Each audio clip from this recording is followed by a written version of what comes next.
मयंक एक multinational company में branch manager की जॉब करता था। एक दिन मयंक को ऑफिस से घर जाने के लिए लेट हो गया था। सर्दी का मौसम होने के कारण रात भी जल्दी हो गई थी। ठंड भी बहुत शुरू हो चुकी थी। रास्ते में चलते चलते मयंक को अचानक एक आवाज़ सुनाई दी, रुक जाओ।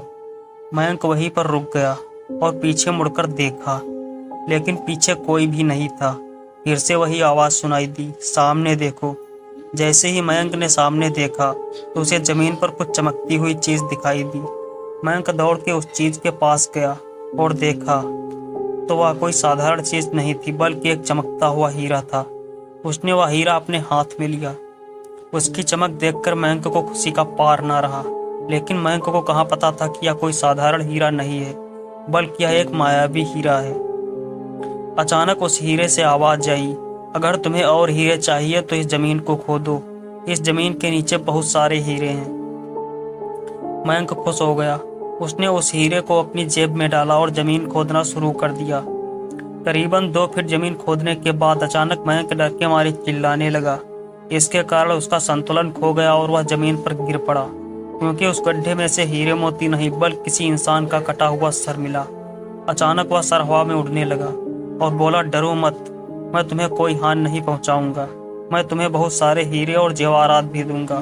बस मेरी बात ध्यान से सुनो। मैं जहां जाता हूं वहां मेरे पीछे पीछे आओ। फिर वह सिर हवा में उड़ा और जंगल की ओर बढ़ने लगा। करीबन 1 किलोमीटर चलने के बाद वह सिर रुक गया। मयंक भी रुक गया। उस सिर ने मयंक से कहा, इस जमीन के भीतर बहुत सारे हीरे मोती जवाहरात छुपे हुए हैं। इस जमीन को खोदना शुरू करो। मयंक खुश हो गया और उस जमीन को खोदना शुरू कर दिया। खोदते खोदते उस जमीन के नीचे हीरा मोती तो नहीं मिले, बल्कि उस सिर का कटा हुआ धड़ मिला। उस सिर ने कहा, अब तुम्हें एक आखिरी काम और करना होगा, उसके बाद मैं तुम्हें माला माल कर दूंगा। तुम्हें कहीं से भी 1 लोटा खून लाना होगा। मयंक ने बोला, 1 लोटा खून? पर मैं 1 लोटा खून कहाँ से लाऊंगा? उस सिर ने कहा, चलो मेरे साथ। वो डरावना चेहरा मयंक को साथ लेकर एक थोड़ी दूर पे गया। वहां उसे एक इंसान को जाते हुए देखा। वो सिर बोला, उस इंसान को मारकर उसका खून ले आओ। मयंक डर गया और बोला, नहीं नहीं, यह मुझसे नहीं होगा, या मैं नहीं कर सकता।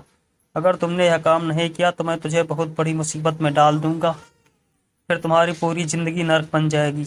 मयंक ने हाथ जोड़कर उससे कहा, मुझे माफ कर दो। अगर मैंने उसे मार दिया तो मुझे पुलिस गिरफ्तार कर लेगी और मुझे जेल जाना पड़ेगा। उस शेर ने अपने तंत्र मंत्र की शक्ति से एक छुरी और एक लोटा प्रकट किया और गुस्से से बोला, अगर तुम मेरा यह काम नहीं करोगे तो मैं तुम्हारे पूरे परिवार को मौत के घाट उतार दूंगा। मयंक ने मजबूरी में आकर उस आदमी को मार डाला और उसका खून लेकर उसके सिर के पास गया। वो सिर खून को देखकर बहुत खुश हुआ और बोला, यह खून मेरे शरीर पर डाल दो। उस सिर के कहने पर मयंक ने खून को शरीर पर डाल दिया। फिर कुछ ही देर में वो कटा हुआ सिर फिर से वापस जिंदा हो गया। यह सब देखकर मयंक की हालत अब खराब होने लगी। वो उस भूत को देखकर काफी डर गया। जैसे ही वो भूत जिंदा हुआ तो जोर जोर से हंसने लगा और डरावनी आवाज में बोला, तुमने बहुत बड़ी गलती कर दी। तुमने मुझे फिर से जिंदा कर दिया। अब मैं सिर्फ तुम्हें ही नहीं बल्कि पूरे शहर को मौत के घाट उतार दूंगा। डर के मारे मयंक के मुंह से आवाज भी नहीं निकल रही थी।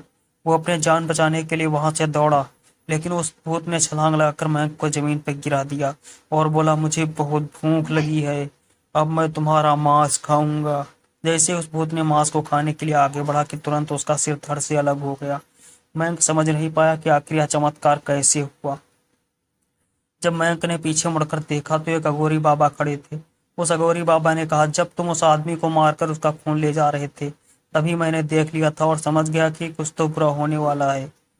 इसीलिए मैं तुम्हारे पीछे पीछे यहाँ तक चला आया और मैंने अपनी मंत्र की शक्ति से उस भूत को फिर से मार दिया है।